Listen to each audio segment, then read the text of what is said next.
สวัสดีFCครับผมพายุอ้าวโอ้ยพายุเขาพี่น้องทั้งคืนฝนตกไม่รู้เราจะออกไปได้ไหมนี่น้ำเริ่มเข้าแล้ว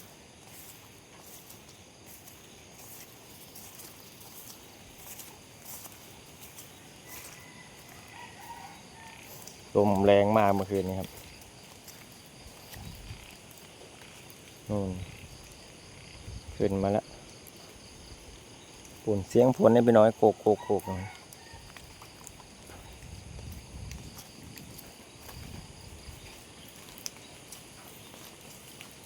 ตกทั้งวัน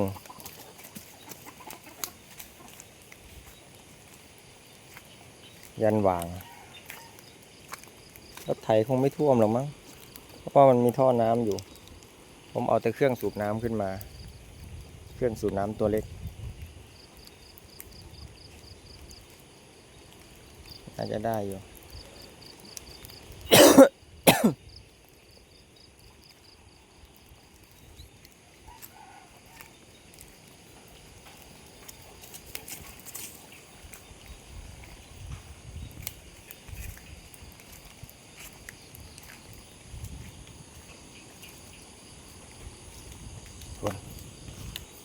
สาตัวนี้ก็ล้นแล้ว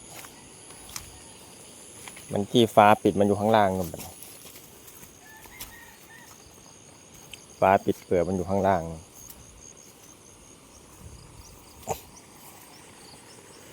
ต้องมีปลาบืนมาวะเมื่อเช้านี้ปลาช่อนได้ปลาช่อนตัว1 ตัวนะครับปลาจักสีบืนจักสีล่งนั่นนี่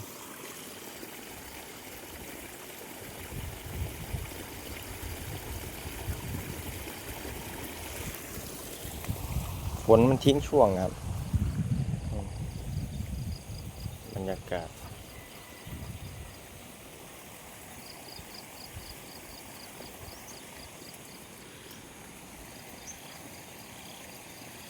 มากคักเล่นน้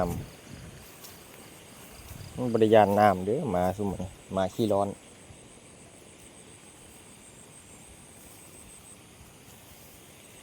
บริยานจากมิด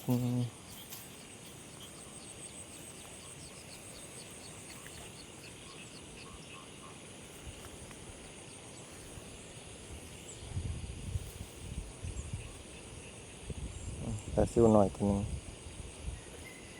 ก็แก๊กก็แก๊ก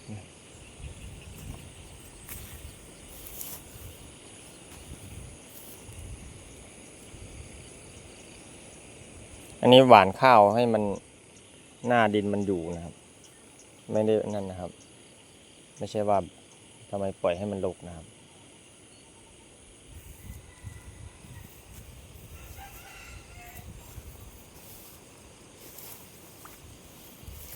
แต่แล้วเมื่อกี้นี่เห็นปลาซิวปลาคอน้อยปลาคอน้อยปลาคอน้อยเดี๋ยวมันจะลงมาจังเลยนี่ล่ะเมื่อกี้นี่ปลาซิวปลาซิวปลาซิวปลาซิวปลาซิว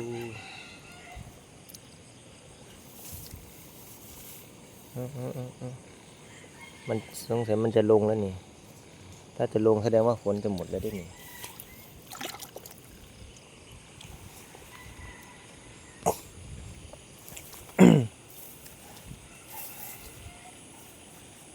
บรรยากาศดูฟ้าสิครับพี่น้องเอ้ย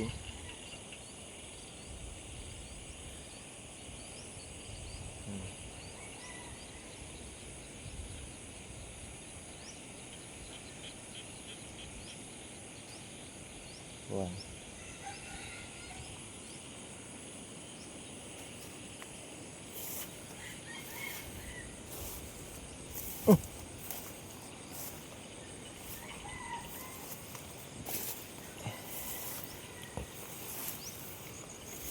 เสิร์ฟเสิร์ฟเสิร์ฟเสิร์ฟ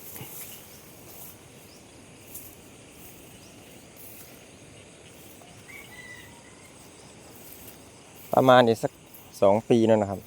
น้ำมันถึงจะใสสระอันนี้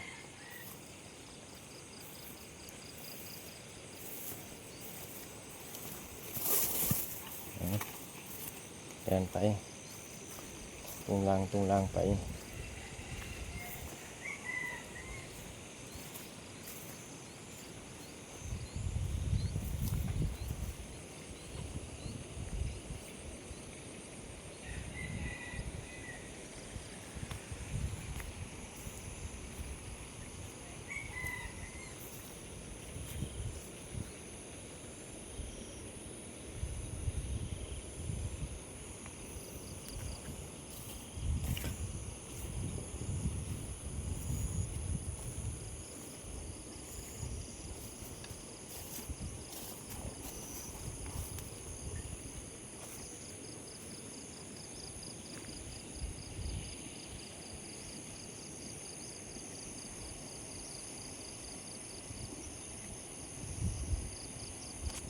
บรรยากาศ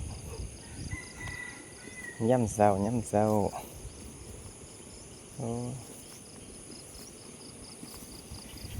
จักปลาออกหรือปลาเขาปลาไปกับบรูคือกันณเวลานี้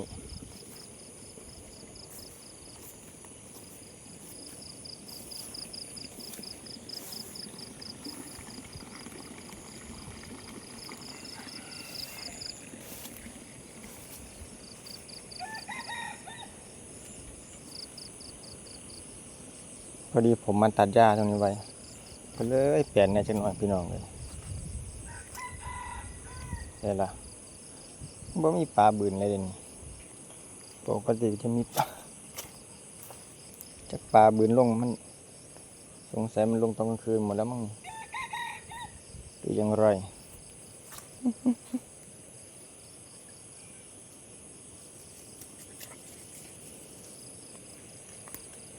มีปลามีเปื่อยอยู่บ่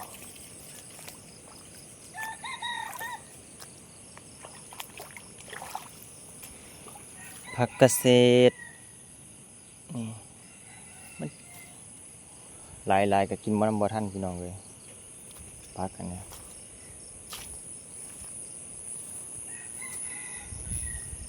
ตอนนี้ไฟดับไม่มีอินเทอร์เน็ตเลยเนี่ยว่ามีเน็ตเลยพี่น้องถ่ายเก็บไว้เฉยๆ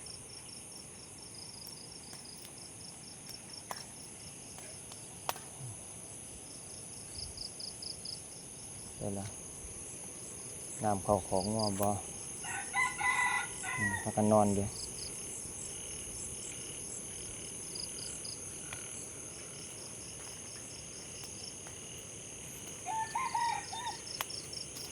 ยิ่งดีที่ได้เริ่มต้นโอ้ย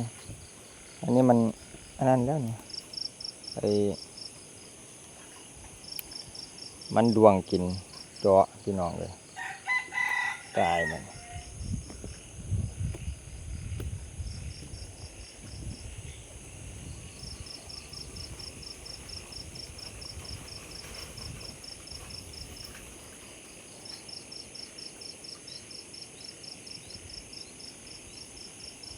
ถ่ายบรรยากาศ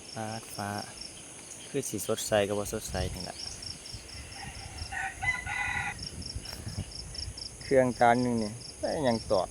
ได้ยังบุเป็นขั้นๆจังไดบุเดี๋ยวเข้าไปในบ้านก่อนไปดูเส้นทางว่าจะเอารถออกไปได้ไหมถ้าเอารถออกไปไม่ได้ก็คงเอารถหน้าตายไปจะไปซื้อยางหัดข้าวครับผมบ๊ายบาย